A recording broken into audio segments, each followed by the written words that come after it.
골목마다 풍기던 그 냄새, 손때 묻은 메뉴판, 주인 아주머니의 목소리. 우리는 그곳에서 밥을 먹은 게 아니라 추억을 쌓았습니다. 하지만 어느 순간 그 간판은 내려졌고 그 자리엔 다른 가게가 들어섰습니다. 임대료 인상, 세대교체 실패, 대형 프랜차이즈의 등장, 여러 이유로 우리 곁을 떠난 식당들이 있습니다. 70년대부터 2000년대 초반까지 한국인의 일상을 함께했던 그 이름들을 기억하시나요? 여기 1970년대 이후 한국에서 사라진 추억의 레스토랑 15곳을 소개합니다. 1. 서울역 앞 금강산 식당, 함경도 냉면의 성지. 서울역 광장에서 조금만 걸어 들어가면 금강산 식당이라는 낡은 간판이 보였습니다. 6.25 전쟁 직후 함경도에서 내려온 피난민 가족이 차린 이곳은 50년 가까이 서울 사람들에게 진짜 함흥냉면을 팔았습니다. 고향을 잃은 실향민들에게는 그리운 맛이었고 서울에서 태어난 사람들에게는 신기하고 새로운 맛이었습니다. 주방에서는 새벽부터 감자 녹말로 면을 뽑았습니다. 가늘고 쫄깃한 면발에 고춧가루와 식초로 만든 빨간 양념을 얹고 그 위에 가자미 회를 올렸습니다. 회냉면 한 그릇이면 여름 더위도 잊을 수 있었습니다. 겨울에는 온면도 팔았는데 뜨거운 육수에 말아먹는 함흥식 온면은 다른 곳에서는 맛보기 힘든 메뉴였습니다. 주인 할머니는 늘 같은 자리에 앉아 손님을 맞았습니다. 단골들은 메뉴판도 보지 않고 회냉면 하나, 물냉면 하나를 주문했습니다. 70년대에는 여감 노동자들이, 80년대에는 대학생들이, 90년대에는 직장인들이 이곳을 찾았습니다.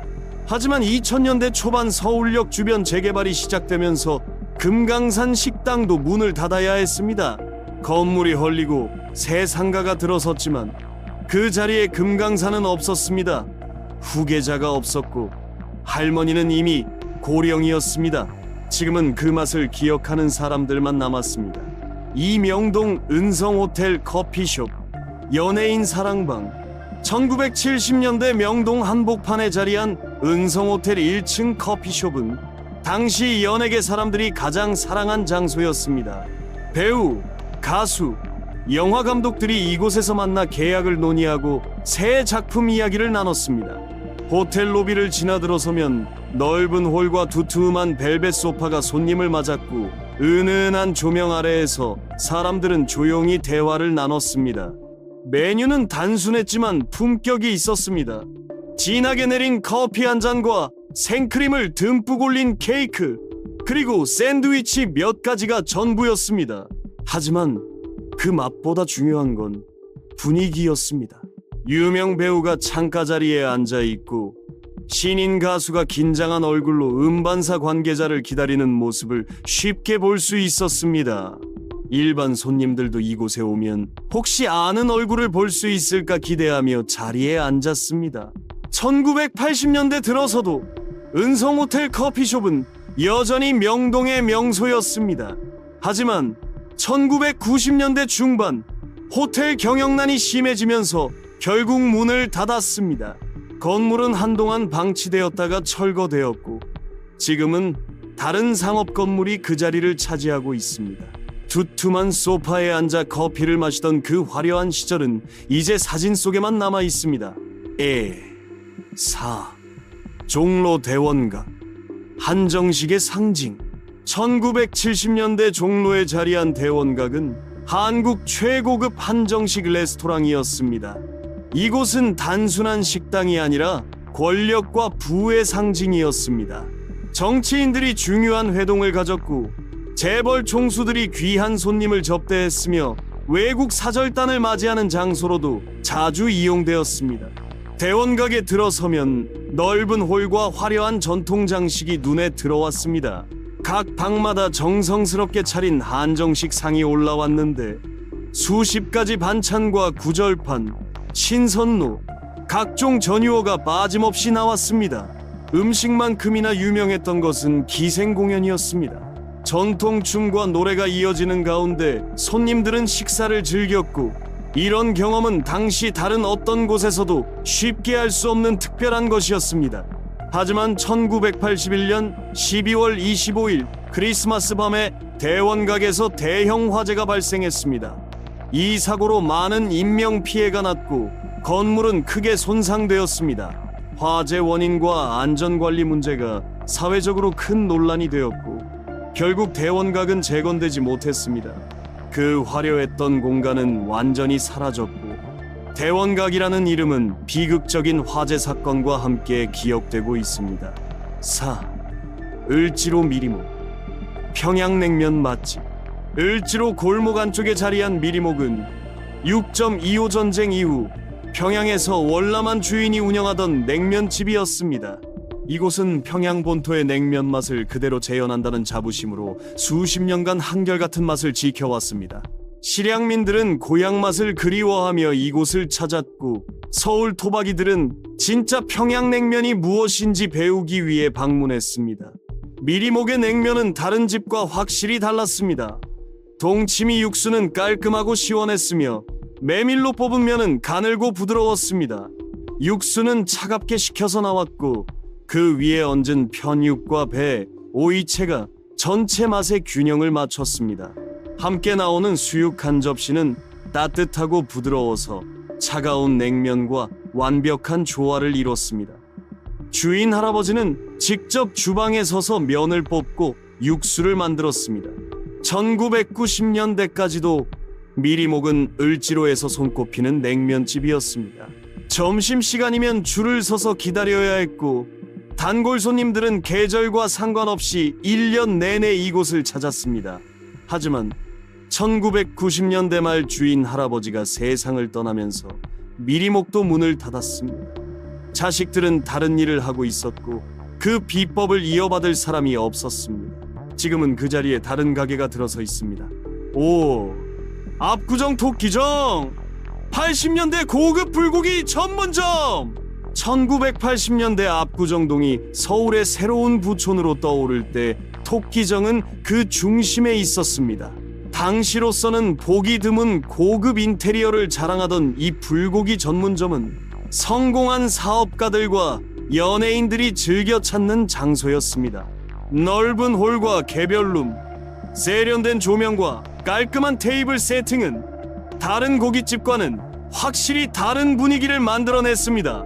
토끼정의 가장 큰 자랑은 숯불 직화로 구워내는 불고기였습니다. 얇게 썬 최고급 한우에 간장 양념을 재워 숯불 위에서 구우면 고기 겉은 살짝 탔지만 속은 부드럽고 육즙이 가득했습니다. 함께 나오는 신선한 쌈채소와 된장찌개 그리고 여러가지 밑반찬들도 수준급이었습니다. 가격은 비쌌지만 특별한 날이나 중요한 접대 자리에는 토끼정만 한 곳이 없었습니다. 1990년대까지도 토끼정은 압구정의 명소로 남아 있었습니다. 하지만 2000년대 들어 압구정동 일대 임대료가 급격히 상승하기 시작했고 동시에 비슷한 콘셉트의 고급 고깃집들이 우후죽순 생겨났습니다. 경쟁이 치열해지면서 토끼정은 결국 2000년대 중반 문을 닫았습니다. 그 자리에는 지금 프랜차이즈 카페가 들어서 있습니다. 6. 이태원 해밀턴 호텔 뷔페. 최초의 호텔 뷔페 경험. 1980년대 중반 이태원 해밀턴 호텔은 한국에서 최초로 제대로 된 서양식 뷔페를 선보였습니다. 당시 대부분의 한국 사람들에게 뷔페는 낯선 개념이었습니다. 정해진 메뉴가 아니라 직접 음식을 골라 담는다는 것 자체가 새로운 경험이었고 해밀턴 호텔 레스토랑은 그런 신세계를 보여준 곳이었습니다. 레스토랑에 들어서면 길게 늘어선 테이블 위에 온갖 음식이 준비되어 있었습니다. 샐러드 바에는 신선한 채소와 여러 종류의 드레싱이 있었고 메인 코너에는 두툼한 로스트 비프와 생선구이, 파스타, 각종 해산물이 놓여 있었습니다. 디저트 코너도 따로 마련되어 있어서 케이크와 과일, 아이스크림을 마음껏 먹을 수 있었습니다. 외국인들이 많이 찾는 이태원 특성상 서양 음식의 맛도 수준급이었습니다. 1990년대까지도 해밀턴 호텔 뷔페는 특별한 날, 가족 외식 장소로 인기가 높았습니다. 하지만 2000년대 들어 호텔이 대대적인 리모델링을 진행하면서 뷔페 형태의 레스토랑은 사라졌습니다. 대신 단품 요리를 파는 고급 레스토랑으로 바뀌었고 그 화려했던 뷔페 테이블은 더 이상 볼 수 없게 되었습니다. 7. 신촌 중앙탕. 설렁탕과 소머리국밥 전문. 신촌 로터리에서 조금만 걸어 들어가면 중앙탕이라는 낡은 간판이 보였습니다. 이곳은 1970년대부터 40년 넘게 대학가 한복판에서 설렁탕과 소머리국밥을 팔던 곳이었습니다. 연세대와 이화여대 학생들에게 중앙탕은 단순한 식당이 아니라 생활의 일부였습니다. 저렴한 가격에 든든한 한 끼를 먹을 수 있는 몇 안 되는 곳이었기 때문입니다. 중앙탕의 가장 큰 장점은 24시간 영업이었습니다. 새벽에 시험 공부를 하다가 출출하면 중앙탕으로 가서 뜨끈한 설렁탕 한 그릇을 먹었습니다. 하얀 국물에 밥을 말아 소금과 후추를 뿌리고 깍두기를 곁들여 먹으면 피로가 풀렸습니다. 소머리 국밥도 인기 메뉴였는데 진한 국물과 부드러운 고기가 특히 추운 겨울날 아침에 제격이었습니다. 가격은 다른 식당보다 저렴했고 밥과 국물은 무한 리필이었습니다. 주인 아주머니는 늘 친절했고 단골 학생들의 얼굴을 기억했습니다.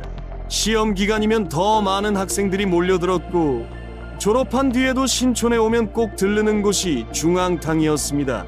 하지만 2010년대 초반 건물주가 바뀌면서 임대료가 크게 올랐고 결국 중앙탕은 문을 닫아야 했습니다. 그 자리에는 지금 프랜차이즈 카페가 들어서 있습니다. 8. 광화문 삼청각. 전통과 모던의 만남. 북한산 자락에 자리한 삼청각은 1970년대부터 1980년대까지 한국 최고의 한옥 레스토랑이었습니다. 도심에서 조금 떨어진 산기슭에 위치해 있었지만 그 거리가 오히려 특별함을 더했습니다. 정치인, 기업인, 외국 귀빈들이 중요한 회동이나 접대를 위해 삼청각을 찾았고 이곳에서의 식사는 단순한 끼니가 아니라 하나의 문화 경험이었습니다. 삼청각에 도착하면 먼저 아름다운 정원이 손님을 맞았습니다. 계절마다 다른 꽃이 피었고 연못과 정자가 조화를 이루었습니다. 각 방은 전통 한옥 구조로 되어 있었지만 내부는 현대적으로 꾸며져 있어서 편안했습니다. 한정식 상차림은 정성 그 자체였습니다. 수십 가지 반찬과 전통 음식들이 차례로 나왔고 각 요리의 맛과 모양이 예술 작품 같았습니다. 1980년대까지 삼청각은 번성했지만 1990년대 들어 운영난을 겪기 시작했습니다. 시대가 바뀌면서 이런 형식의 접대 문화가 줄어들었고 유지 비용은 계속 늘어났습니다. 결국 1990년대 후반 레스토랑으로서의 삼청각은 문을 닫았습니다.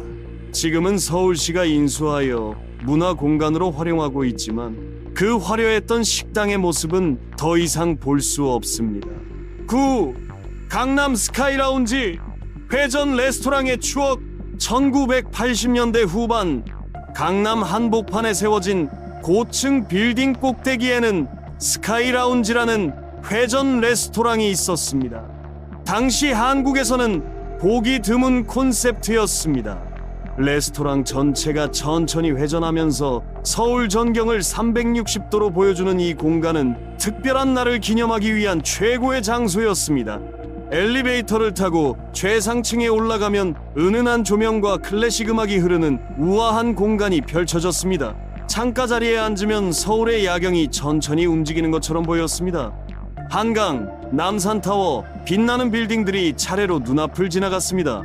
메뉴는 양식 코스 요리였는데 스테이크와 파스타, 해산물 요리가 정성스럽게 차려져 나왔습니다. 식사 시간 동안 레스토랑은 한 바퀴 천천히 회전했고 손님들은 같은 자리에 앉아서도 계속 다른 풍경을 볼 수 있었습니다. 1990년대까지 스카이라운지는 프로포즈나 기념일 데이트 장소로 큰 인기를 끌었습니다. 하지만 2000년대 들어 건물이 노후화되면서 재건축 계획이 세워졌고 결국 건물 전체가 철거되었습니다. 새로 지어진 건물에는 회전 레스토랑이 들어서지 않았고 그 낭만적인 공간은 추억 속에만 남게 되었습니다. 인사동 고궁. 전통 찻집 겸 식당. 인사동 골목 안쪽에 자리한 고궁은 1970년대부터 전통차와 한정식을 함께 즐길 수 있었던 특별한 공간이었습니다. 한옥을 그대로 살린 이곳은 전통찻집이면서 동시에 정갈한 한식을 내는 식당이기도 했습니다. 외국인 관광객들에게는 한국 전통 문화를 경험할 수 있는 곳이었고, 한국 사람들에게는 조용히 쉬어갈 수 있는 쉼터였습니다. 고궁에 들어서면 신발을 벗고 한옥마루에 앉았습니다. 낮은 목재 테이블과 방석, 창호지 문과 기와지붕이 그대로 보존되어 있어서 옛 정취가 물씬 풍겼습니다. 메뉴에는 쌍화차, 유자차, 대추차 같은 전통차가 있었고, 식사를 원하면 소박하지만 정갈한 한정식도 주문할 수 있었습니다. 차 한 잔을 시키면 한과나 떡이 함께 나왔고, 천천히 차를 마시며 대화를 나누는 시간 자체가 여유로웠습니다. 1990년대까지도 고궁은 인사동을 대표하는 장소 중 하나였습니다. 주말이면 가족 단위 손님들이 찾아왔고, 평일에는 외국인 관광객들로 북적였습니다. 하지만 2000년대 중반 인사동 일대 재개발 계획이 추진되면서 고궁도 문을 닫아야 했습니다. 건물이 철거되고 그 자리에는 현대식 상가 건물이 들어섰습니다. 한옥마루에 앉아 전통차를 마시던 그 고요한 시간은 이제 돌아오지 않습니다. 10일 남대문 시장 칼국수, 골목 원조집, 손칼국수 1번지. 남대문 시장 안쪽 좁은 골목에는 이름도 없는 칼국수집이 하나 있었습니다. 간판도 제대로 없었지만 사람들은 그냥 원조집이라고 불렀습니다. 1960년대부터 한 할머니가 직접 밀대로 반죽을 밀고 칼로 면을 썰어 칼국수를 끓여 팔던 곳이었습니다. 남대문 시장에서 장사하는 상인들에게 이곳은 아침 식사 장소이자 휴식 공간이었습니다. 새벽 5시부터 가게 문을 열었습니다. 할머니는 전날 밤에 밀가루 반죽을 해두었다가 아침 일찍 밀대로 밀어 얇게 펴고 칼로 면을 썰었습니다. 손으로 직접 자른 면은 두께가 일정하지 않았지만 그게 오히려 쫄깃한 식감을 만들었습니다. 멸치와 다시마로 우린 육수에 면을 넣고 애호박과 감자를 썰어 넣으면 칼국수가 완성되었습니다. 가격은 저렴했고 양은 푸짐했습니다. 새벽부터 장사를 시작한 상인들이 첫 손님이었습니다. 좁은 가게 안에는 4-5개의 테이블이 전부였지만 항상 사람들로 붐볐습니다. 점심때가 되면 인근 회사원들도 찾아왔습니다. 하지만 2010년 전후 할머니가 고령으로 더 이상 일을 할 수 없게 되면서 가게는 문을 닫았습니다. 자식들은 다른 일을 하고 있었고 그 손맛을 이어받을 사람은 없었습니다. 12. 잠실 롯데월드 해적선 레스토랑 테마형 식당의 시초. 1990년대 초반 롯데월드 안에는 해적선 모양으로 꾸며진 독특한 레스토랑이 있었습니다. 당시 한국에서는 테마형 레스토랑이 매우 드물었기 때문에 해적선 레스토랑은 그 자체로 하나의 볼거리였습니다. 롯데월드를 찾은 가족들에게 이곳은 놀이기구만큼이나 기대되는 장소였습니다.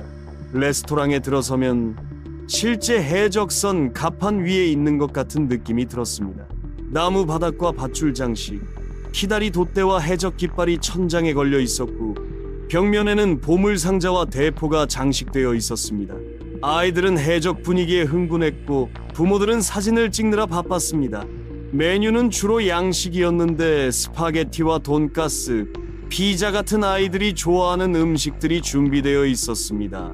1990년대 내내 해적선 레스토랑은 롯데월드의 명물이었습니다. 생일 파티나 가족 외식 장소로 인기가 높았고 주말이면 자리를 잡기 위해 줄을 서야 했습니다. 하지만 2000년대 들어 시설이 점점 낡아지기 시작했고 롯데월드가 전체적인 리뉴얼을 진행하면서 해적선 레스토랑도 철거되었습니다. 그 자리에는 새로운 콘셉트의 식당이 들어섰지만 해적선의 모험적인 분위기는 다시 볼 수 없게 되었습니다. 13. 명동 진고개 왕만두, 손만두 전설. 명동 중심가에서 조금 벗어난 진고개 골목에는 왕만두로 유명한 작은 가게가 있었습니다. 1970년대부터 한 가족이 운영하던 이곳은 손으로 직접 빚은 커다란 만두를 쪄서 팔았습니다. 명동을 오가는 직장인들과 쇼핑객들에게 진국의 왕만두는 간단하지만 든든한 한 끼 식사였습니다. 가게 앞을 지나가면 김이 모락모락 피어오르는 찜통이 보였습니다. 안에서는 주인 아주머니와 식구들이 아침부터 만두피를 밀고 소를 빚었습니다. 만두 속에는 돼지고기, 두부, 당면, 부추가 듬뿍 들어갔고 크기는 보통 만두의 2배는 되었습니다. 갓 쪄낸 만두는 피가 얇고 투명했으며 한 입 베어 물면 뜨거운 육즙이 흘러나왔습니다. 간장에 식초를 섞어 만든 양념장에 찍어 먹으면 더욱 맛있었습니다. 만두 한 접시에 5개가 나왔는데 그것만 먹어도 배가 불렀습니다. 가격은 저렴했고 맛은 일정했습니다. 1980년대와 1990년대 내내 진국의 왕만두는 명동의 숨은 맛집으로 입소문이 났습니다. 하지만 1990년대 말 명동 뒷골목 재개발이 시작되면서 이 작은 만두 가게도 자리를 잃었습니다. 건물이 철거되고 새 상가가 들어섰지만 그 손맛은 다시 찾을 수 없게 되었습니다. 14. 홍대 앞 목로주점 대학생 아지트. 1980년대부터 1990년대까지 홍익대학교 정문 앞 골목에는 목로주점이라는 작은 선술집이 있었습니다. 이곳은 미술대학 학생들과 인디 음악인들이 모이는 아지트였습니다. 화려한 인테리어나 특별한 메뉴는 없었지만 목로주점은 젊은이들의 꿈과 열정이 모이는 장소였습니다. 가게 안은 좁았고 테이블도 몇 개 되지 않았습니다. 나무 벤치와 낡은 의자가 전부였고 벽에는 손님들이 그린 그림과 낙서가 가득했습니다. 메뉴는 단순했습니다. 소주 한 병과 북어포 한 마리, 그리고 땅콩 몇 알이 기본이었습니다. 가격은 믿을 수 없을 만큼 쌌고 주인 아저씨는 돈이 없는 학생들에게 외상도 해주었습니다. 밤이 되면 누군가 기타를 가지고 와서 노래를 불렀습니다. 자작곡을 연습하는 음악인도 있었고 그냥 좋아하는 노래를 함께 부르는 사람들도 있었습니다. 밤새 술을 마시고 이야기를 나누며 미래를 꿈꾸던 그 시간들이 목로주점의 전부였습니다. 많은 유명 음악인들이 무명 시절 이곳에서 공연했다는 이야기도 전해집니다. 하지만 2000년대 초반 홍대 앞이 상업화되면서 임대료가 급격히 올랐습니다. 목로주점은 더 이상 버틸 수 없었고 결국 문을 닫았습니다. 그 자리에는 프랜차이즈 주점이 들어섰지만 목로주점의 그 자유롭고 따뜻했던 분위기는 사라졌습니다. 15. 동대문 청계천 포장마차촌 서민 야식의 성지. 1970년대부터 1980년대까지 청계천 다리 밑에는 수십 개의 포장마차가 길게 늘어서 있었습니다. 동대문 시장에서 일하는 노동자들과 밤늦게까지 공부하는 대학생들, 그리고 막차를 놓친 직장인들이 모두 이곳으로 모였습니다.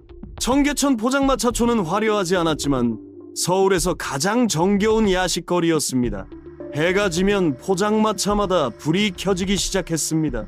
천막 아래 좁은 공간에 간이 테이블과 플라스틱 의자가 놓였고 주인 아주머니들은 가스버너 위에서 음식을 만들었습니다. 메뉴는 단순했습니다. 오뎅탕, 라면, 떡볶이, 순대, 튀김이 전부였지만 그것으로 충분했습니다. 뜨거운 오뎅 국물 한 컵과 소주 한 잔이면 추운 겨울밤도 따뜻해졌습니다. 포장마차에서는 모르는 사람들도 자연스럽게 이야기를 나눴습니다. 좁은 테이블에 여러 명이 함께 앉아야 했기 때문에 옆 사람과 대화가 시작되었고 때로는 술 한 잔을 나누기도 했습니다. 밤늦게까지 불이 켜진 포장마차촌은 외로운 사람들에게 작은 위안이었습니다.